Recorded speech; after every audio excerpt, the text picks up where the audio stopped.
I'm Naveen Naqvi, and I've been working on television for quite some time now. I'm also a blogger, which is something to which I'm new, but I'm really loving it. And I'm also a journalist.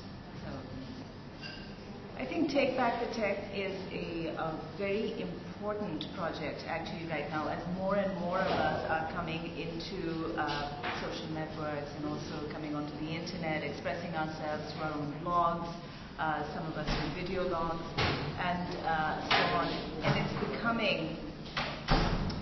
becoming more and more obvious that there are, of course, while there are advantages, there are also problems that one faces when one is on the internet. Specifically, I talk about the problems that women face because that's what I wrote about as well just this morning in the Express Tribune.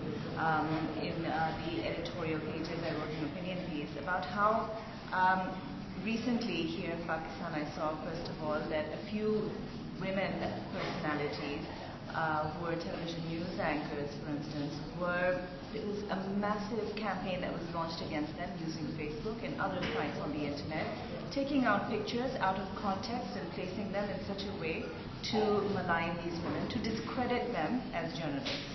And for me, this was extremely problematic because, first of all, you never see men being targeted in this way, being shown with their personal lives exposed in this way, and also, I mean, obviously, because they are women in powerful positions, so they were being targeted.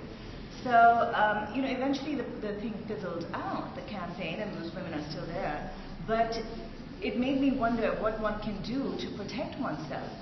And it seems right now there isn't that much, or at least there isn't that much awareness. But what one can do is talk, is to speak out, is to tell one's story. I find that this problem is often overlooked because when we think of violence, and we think of violence against women, we think immediately of physical violence. But of course, violence also includes emotional and psychological violence too, to which we are subjected, through the day in so many ways that sometimes we become oblivious to it, but it is of course there.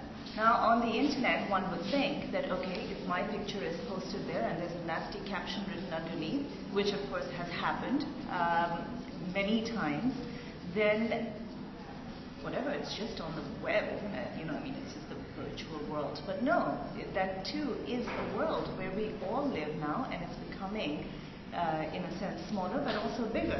More and more people are coming into it. So, of course, we need to speak out. More and more people need to speak out. You do that when you speak out, is when action takes place. And that's what we're all looking for. We're looking for action against violence against women.